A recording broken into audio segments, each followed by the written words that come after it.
I'd like to acknowledge all the lands that we're on today, coming across on many different Aboriginal lands across this continent. I'm joining from Gadigal Wangal land today, and I'd like to pay my respect to elders past and present, and also to any First Nations people who are joining us today. When we talk about storytelling, we always say that for what we're doing, we have to be grounded first in the land that we're on. And so it means the First Nations storytelling that has occurred for thousands of years before white settlement. And when we look at this as storytelling, we need to think about whose stories have been traditionally and contemporarily told for them rather than told on their own terms. And I think that's a big thing around self-determination, who gets to determine how the stories are told. And this is really the grounding of the work that we do. So thank you for joining us. I guess one thing, maybe just so people can see who else is here, even if you want, just to put maybe your name, what land you're joining from today, and also maybe even what brings you here or what organization you're from, whatever you'd like to put in the chat, but we'll have a chance to have a bit of a conversation in the questions. So I'm going to go through this with an idea that you have some knowledge about it, but I'm happy to go back in to ask other questions. I'm also joined here by Colin, Jung, and James, and some other people in our team are not here today, but this framework and the work we've been doing has been real collaborative, and it's being built on the experiences of people who are story holders, storytellers, and story partners. And these are some of the terms we use, and I'll share other documentation with you. So this is a quote that we use a lot, and that idea that lived experience is the highest level of expertise, because we often see it the opposite, where lived experience is only looked at as an add-on, and it's less than academic or professional knowledge, but really who has the most expertise about their own story.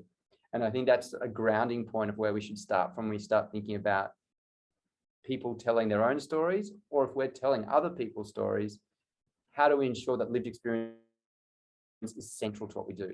And so that story holder is based on the lived experience. So we see the story holder or story holders, the people with the lived experience of that story. And when we're looking at this, we are really looking at power dynamics of storytelling. So we talk about flipping the power of storytelling.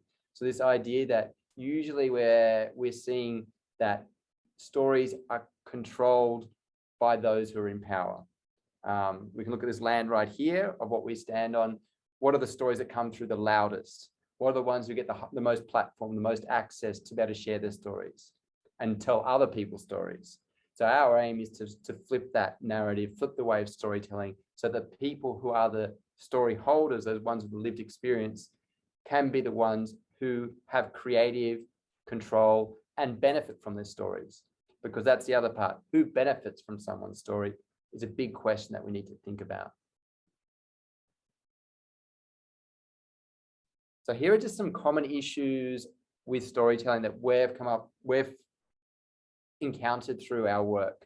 So the first one, directed by and or told by the majoritarian. So when we talk about the majoritarian, we're talking about the ones who are in power, who have that influence and access to be able to tell the story and direct that story. So it's not just about who tells it, but also who is the director, producer, editor of those stories.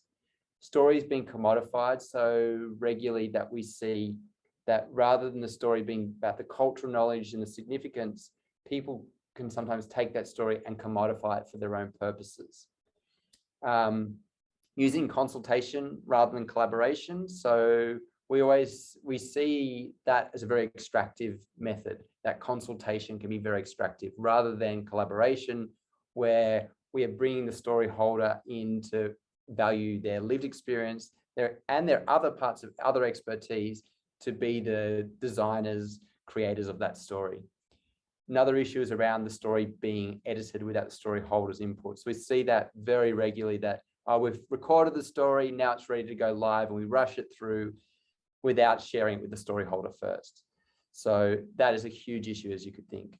No fair, transparent consent processes. So we hear about free, prior, informed consent, but even when we've run workshops around that with organizations who do some great work, and we ask them about the consent process, they're unclear of what's in the consent process. It almost seems so distant. It's like a legal term, but don't think about what that actually means in practice. And then ultimately not providing a safe space. Who determines what a safe space is? So it goes back to the person who is sharing that story is probably going to be the most vulnerable position. So what does a safe space mean for them? So these are some of the key issues. And then the other one that I had mentioned before was the issue around copyright and intellectual property. So because the way that we're used to, so the consent process, that consent process and the contracts are usually written for engaging with a storyteller, story holder, it is written in favor of the organization. So when that person signs, often without really informed consent, because it becomes a form, particularly from an organization or an individual who the person trusts, they're more likely to sign it. So that's why it's really important as a story partner that we actually look at what does our consent process look like, so that we include the story holder's rights within there. So that's what's really important. And that's the same thing with around intellectual property. Who has the intellectual property of that story and the life of that story? So we see transformational ethical storytelling fitting into two spaces. We see it as an educational and advocacy space. So we see it once where the story holder chooses to be a storyteller. What information do they need? What educational information is necessary? So one thing we've developed is a story holder guide, which is to support the story holders, but that's also available to story partners to share with the story holders so that they can make an informed decision of how, when, if they want to share the story. And the other part, this other section here in the yellow between story interpreter and storyteller, is the story partner, where it's about working together rather than just interpreting the story without real collaboration. And so they're the two areas we work in. And so with the commitment that we're looking at, is we're looking at partners as in organizations who believe in the transformational ethical storytelling principles. And so we've developed a framework with Mark Lawyers and also with support from Terry Jenke and Company on framework. So it's a framework. So it's not a formula. It's a framework that we can use. It should be adaptable to each different medium audience to be able to work towards safer ethical storytelling. So the first one, which I mentioned a bit before, was around free, prior, informed, and ongoing consent.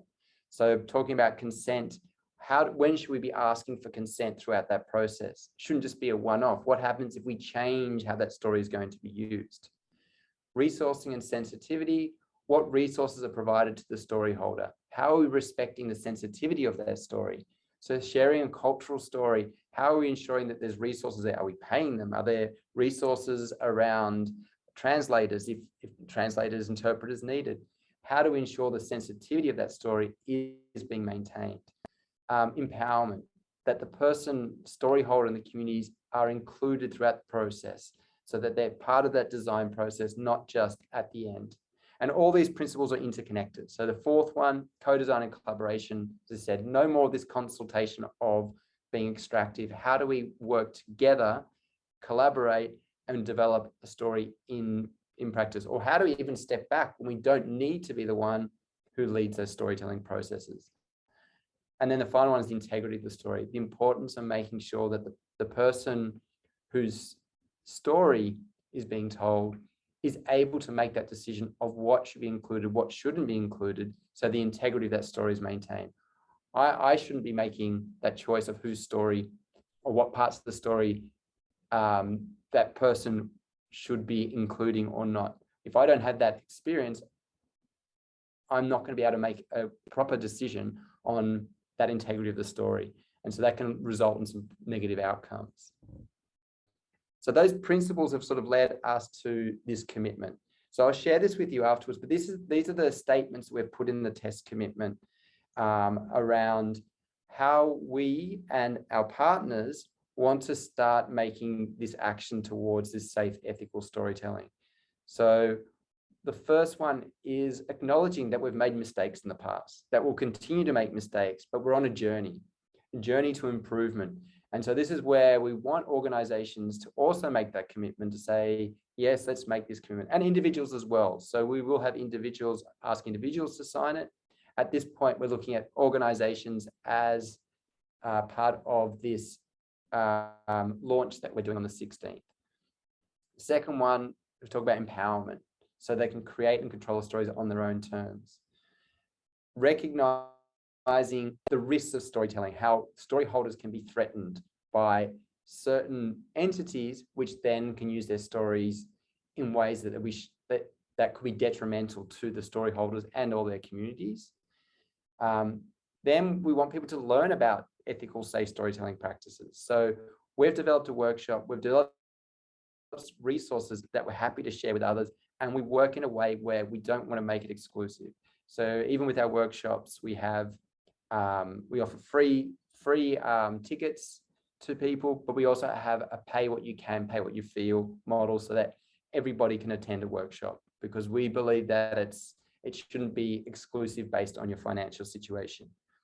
The next one, how do we commit to respect story holders and their stories?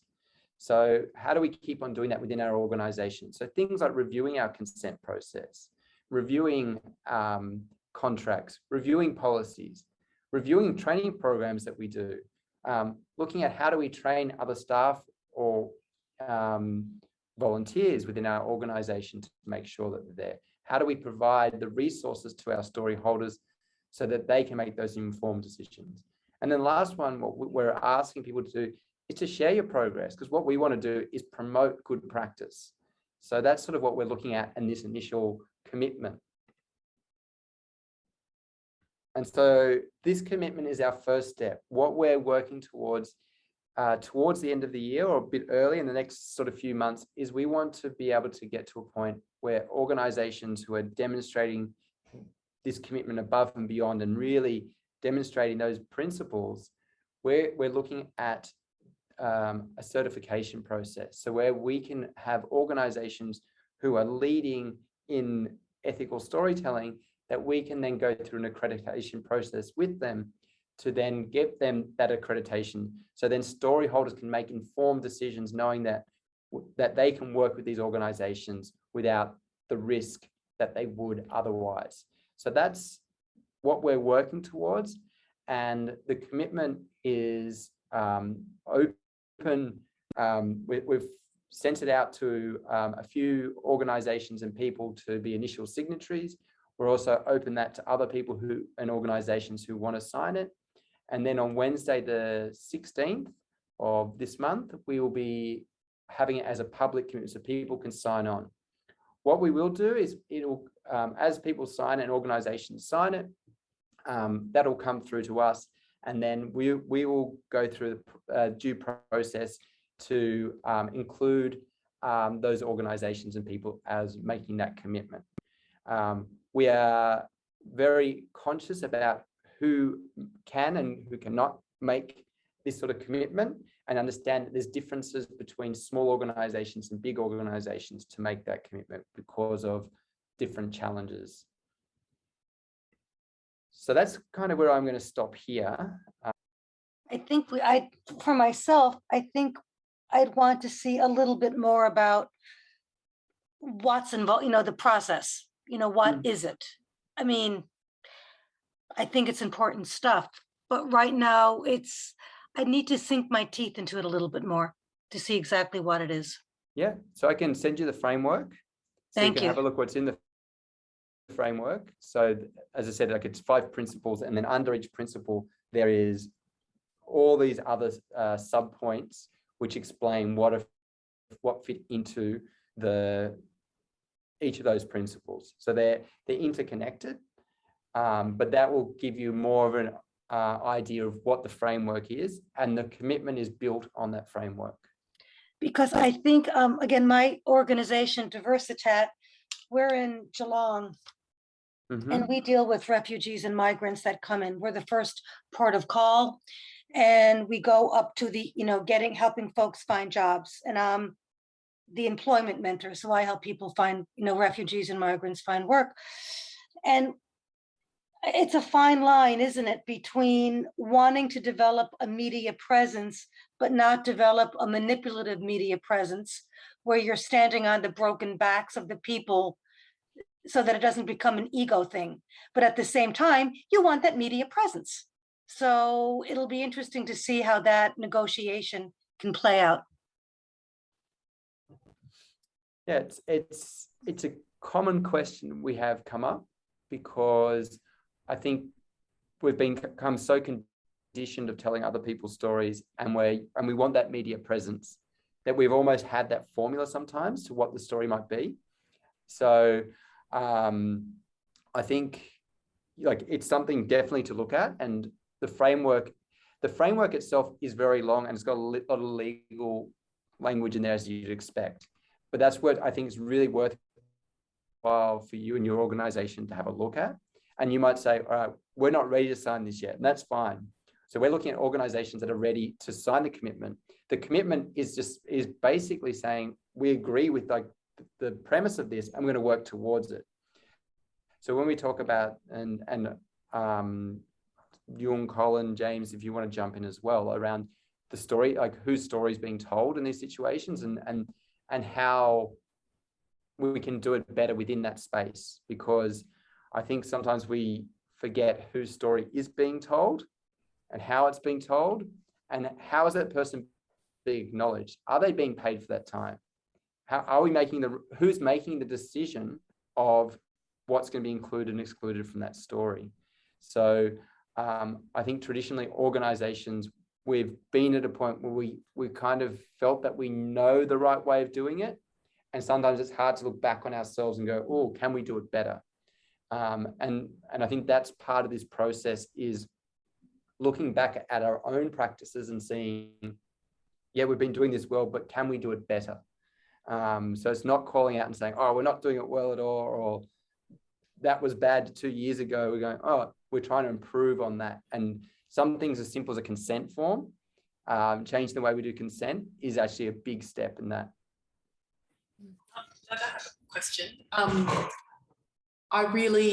So the process that you're describing, it sounds like it's really targeting sort of institutional story holders. So those people who, I guess at the moment, they have the channels and they're probably procuring or commissioning stories from people with lived experience. I'm wondering how much, and I think from I'm wearing two hats today, but certainly from a Social Enterprise Council, that is very much what's needed. I'm just wondering how much, and this might be something else that you guys are doing in our race, like what sort of support and capacity building is there for story holders, like the individuals, in terms of being able to know? Because I mean, obviously you want organizations to be at this level, but at the same time, you also want to build the capacity of people to be able to engage with that at a different way, because they might have just become accustomed to dealing with these organizations in a different way. And I use as an example the work that I'm doing in the Kimberley, because I think for a lot of the Indigenous women that I work with, they're very savvy, and they're very attuned to the fact that their stories are a currency, and that there's something here. And I think they would also want, I would also be interested in understanding how I could help support, sort of build their capacity. Because I almost think a more informed, I guess, story holder is going to help push it from both sides, if I'm making sense. Mm-hmm. You want to jump in there? Yeah, I thought good place for me to respond from a story holder, but also a storyteller's perspective as well. And so I think that's where the empowerment of the story holder comes into it. And within the RA space, that's the area that I've been leading with story holders individually. So we've got a mentoring program that I've been working with a cohort of refugee and people seeking asylum who've got a story, who do want to share that story. But I think it gets to that point of you don't know what you don't know, right? So all of us, right? We don't know what we don't know. So we only see what is out there and we map our practices to that because we think that, right? That's the currency of the market, or that is the structure and the conditions that you have to play within because you work towards an organization that you feel that your values are aligned to. So you're drawn to that when you work with any organization that we choose to work with. So I think we've got the process around working and mentoring and guiding and supporting one-on-one or in group settings, the story holders, so that they really understand how valuable their story is, but also the risk associated with that, because it's not just their story, it is also the community stories that they're holding. Right. When I tell my story of myself, I'm not an individual, I'm not an island to my family and to my extended family and my ancestors who left, we left Vietnam, but I'm not, an island here. So I have to ensure that I value, I protect the stories that I am trusted with, that my family have given to me. And I take that responsibility really seriously. But I also want to ensure that the public or the community, the mainstream community, really understand the challenges and the barriers that we're facing, not just the good stories, the good news stories, and how, we're model citizens, right? And that we are striving, but there are also the balance and the flip side of the challenges and the trauma. And what does that do to our community when we're telling our stories? So there is a body of work that we are doing in the back end to do that. And we run workshops. We've been running workshops for story holders only. And it's a sacred space and it's a safe space. And understanding what does cultural safety and psychological safety mean for you? How do you demand that? How do you set those conditions? Because it sets you back if you don't know and you're not empowered, you're not supported as well to ask for it. It sets your community but yourself mentally back because you're dealing with trauma. A lot of our story holders carry with them their own trauma, their family's trauma, and the community's trauma, and our First Nations brothers and sisters here. So I think, there is a two-prong approach, and it has to be that we work with organizations, which is what the framework is really about. It's setting kind of that standard and the accreditation, and this commitment is a process towards that. It's not the be-all and end-all. It is a tool, and it is one way of doing that, but we also have to build the capacity. And we have to empower the people who are telling the stories. It's very grassroots. We are extremely grassroots in that. And we work with ensuring that's cultural safety first and foremost. And then we start the exchange, the dialogue and the conversations. Now, do you realize that you can ask for a contract? And that contract doesn't have to be in legal terms. It can be in layman's terms before you sign it. And if you know that you can go back and ask for them to change, or even if you sign the contract, right, negotiate in there that if you don't feel well and right on the day of the process, it's actually not understood, because I mean, you do these informed consent forms that say that at any time you can change your mind, but how do you actually do that unless the person understands that they can do that? And so this is really good. Through all of that, and we've kind of detailed, and we have workshopped, and we have worked through all of the processes, because as Doug said earlier, our race is made up of members who have the lived experience. Hence why our first slide is that the lived experience should be the highest level of expertise, and which should be recognized as such and should be valued as such. So it's a two-prong approach, and we're trying to come to that middle ground, and this is the start. So you're actually at the start in helping us build this movement. Sorry, that was a long-winded answer. Yeah, I think it is really important to look at it from those two, from those two things. Because even if you look at who's commissioning stories, these aren't all like evil corporates. A lot of them are organizations like Amy's that are doing things in the community, and we want to give back anyway. So it's like, well, actually, that could be part of it. It's like, well, if you're going to sign up to this, what are you doing to build the capacity of, or offer it as an option for those who would like to partake in some sort of capacity building thing as well. So thanks for that. Yeah, and I think that the whole, like when we talk about that education, so we do see it that two-sided.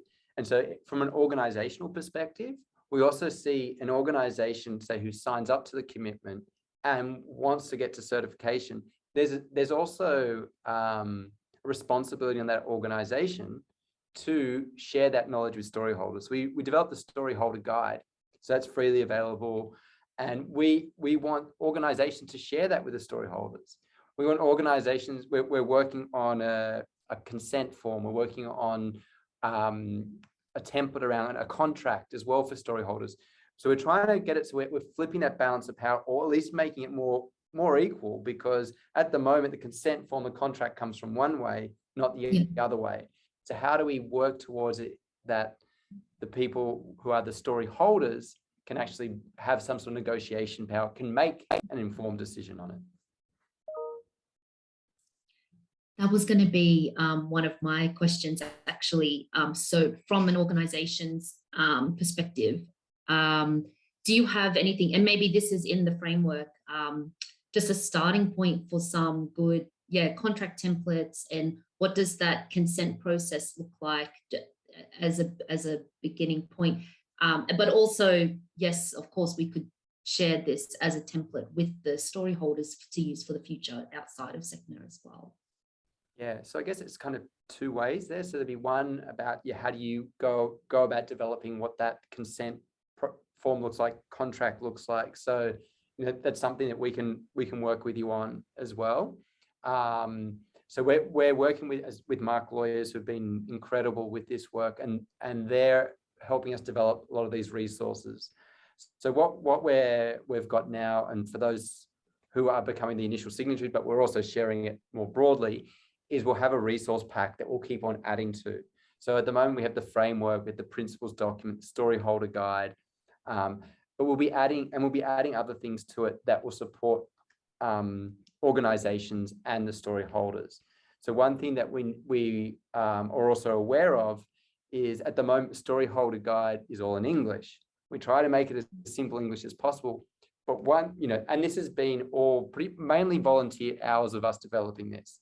So we're at a point as well, we want to get to a point where we can get these things translated. We can make sure that we have this tested with different communities, including people who are visually impaired, to make sure that they've got access to it. So we really want this to be a framework, and the guide, the resources become useful to anyone working with it who wants to and believes in centering the story holder. We'll continually put this out for review, for feedback. We're always open for feedback and going, oh, okay, we've missed something, because we're also on this journey. We're trying to learn as we go. And we're at that point now. We've been working on it for so long. We know there's going to be gaps, but we're ready to put it out there, put ourselves, say, here, this is what we've got. Let's work with it. And if others say, oh, there's that missing, or there's this, that's great, because then we can start working on that together to really put a framework together that encompasses lots of different experiences. So yeah, so I guess that's sort of, we're making sure that the resources are there from an organizational perspective, but then that organization can also give it to their story holders. Even the workshops we run, which are the general ones, are always a mix between story holders and the people working in the organizations. And generally speaking, the majority of the people who attend are story holders, which is a really interesting thing to look at, is that story holders are the ones who attend it, and the feedback we've got is incredible. So that people feel like we get comments back like, oh, it's so good to hear it from someone else. So they're hearing it from another person who's a story holder and go, I felt like I've been gaslighted all this time, but now it all makes sense. And so it's that experience that we get that keeps on encouraging us to keep on going, because we take the story holder perspective. We want it to be grassroots, as Jung said. We want it to be focused on the story holder, and we want organizations and people who are story partners to work with the story holders. And so that's, I guess, the way that we look at it. If we always center it around the story holder, we'll get it right. All right, see you, Jung.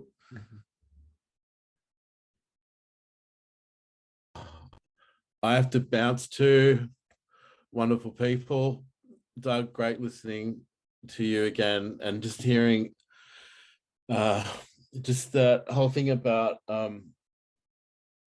hearing that about being the most vulnerable as the storyteller in situations, you know. And every time I hear you talk, I'm reminded of different aspects of my journey, and then I suppose it's everyone else's journey too, because we're all storytellers. And I really strongly believe in what our race is doing and what, you know, Test is doing for and getting it out there for everyone, you know. Yeah, thanks to be a part of this. Love to see you, Amy, Samara, Cindy, Kate. I'll catch you. Yalu. Yalu. Thank you.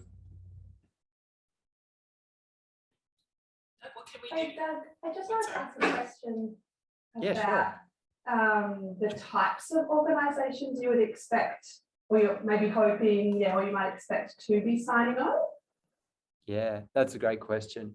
So, as I said, we're trying to put together, well, we've tried to put the framework so it encompasses all that, which is a hard thing to do. But we've looked at this from advocacy organizations through to media organizations, independent journalists, filmmakers, and it can be across any sector. When we talk about the story holder itself, we are talking about the power dynamics of storytelling. So when we talk about the story holder, we're looking at those people who have traditionally had their voices muted, silenced, not heard, not been given the platform to speak.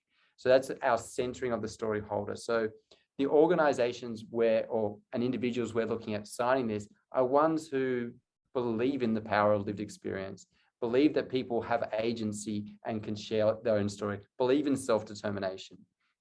So we look at this, advocacy organizations in all different areas, we could see them signing it.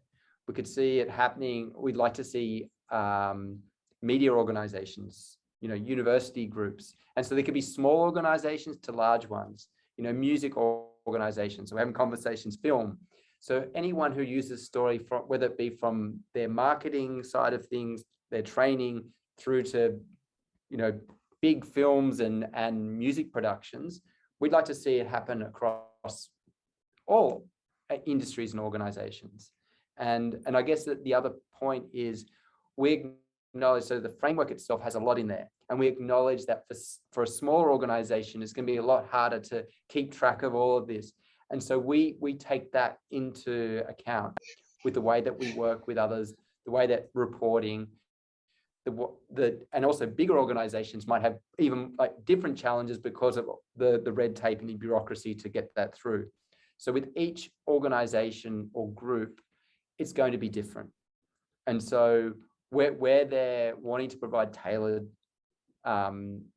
services to the organization. And so really anyone should fit into this. But there are going to be more complications for some organizations rather than others. Yeah, awesome. Thank you. That's really helpful. That's all right. And also, what's happening on the 16th for the launch? Is there another Zoom session or No, so all right. So the 16th, and I'll send this out to you afterwards. But what we were going to do an in-person launch, but because COVID, like it's done for the last few years, has made us shift the way we go about things. We are just doing an online launch. So for anyone who signs up to the commitment, we're going to ask them to post on their social media. So organizations who sign up to the commitment will post it on their social media. We're developing all the content for it. so that that everything's there and it should be an easy task to do. So we're doing that on the 16th with the organizations who first sign up, and then it'll be public so that anybody can sign up from there. And so we'll keep on promoting it from that 16th of who signed up as individuals and organizations. But yeah, the 16th is the launch of that. So an online launch just through social media. Yeah, cool. Yeah. Also, I can recommend your training to anyone else who's here today, or yeah, I'd recommend it to other people as well. It was, yeah, really fantastic. So if you haven't had a chance.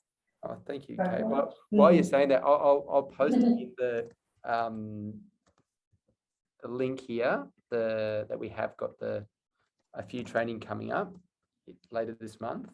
And as I said, we have different price scales. So we have sort of a standard pricing, but we also understand that based on circumstances, that doesn't work. And so we've also got like a pay what you can, pay what you feel amount. We have complimentary tickets for all First Nations people. We also encourage if you wanted to pay forward for someone else, we can do that as well. And if there are several people in your organization who want to attend, we can also send an invoice separately if that's better for you. So we just want to make it easy for people to attend.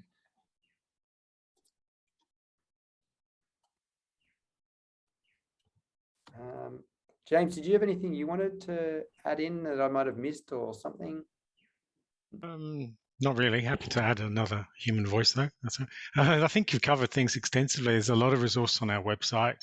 Over the next short period, we're going to be posting more stuff to social media. So whatever channels you're on, we're active on LinkedIn and Instagram as well as Twitter. So that's all via the website, or Doug will probably post all the addresses there. So connect with us there. And yeah, I think the thing which I echo is around the different way in which and the people come in at different stages on this journey. And our aim is to be respectful of where people are, taking account of who they are and in what space they're working. And there's a greater amount of forgivingness, if that's the word for it, for some as opposed to others in relation to whether they're story washing or not, that sort of thing. So thanks, Amy. Good to see you. Thanks for joining. My pleasure. Thank you. So that's where I'm at with that, is that the journey and the different pathways which we're all on these journeys, and being respectful, mindful and forgiving, or where appropriate, unforgiving as to where people are or aren't on the journey. It's going to be helpful when we get the framework. I'm just looking at the training that you have coming up in February, and I would definitely like to do that as an individual.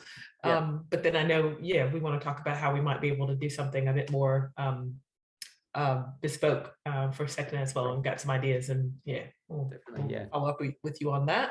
Yeah. But yeah, this looks amazing. I hope you're prepared for the response you're going to get, because I suspect it'll be a good one, and then it'll be a bit of pressure on your team in terms of being able to respond with all the capability building work people need. Well, let's hope so. Yeah, it's a good problem to have, right? Yeah. Look, it's great to sort of put it out there, and like, because we've been working on it so long, and having people, individuals to start off with, to go, yes, all right, this makes sense. You know, that's what keeps us going, is like being able to go hear people go, oh yes, that makes sense. Oh, I've been there before. I understand. Like those moments where it just drops.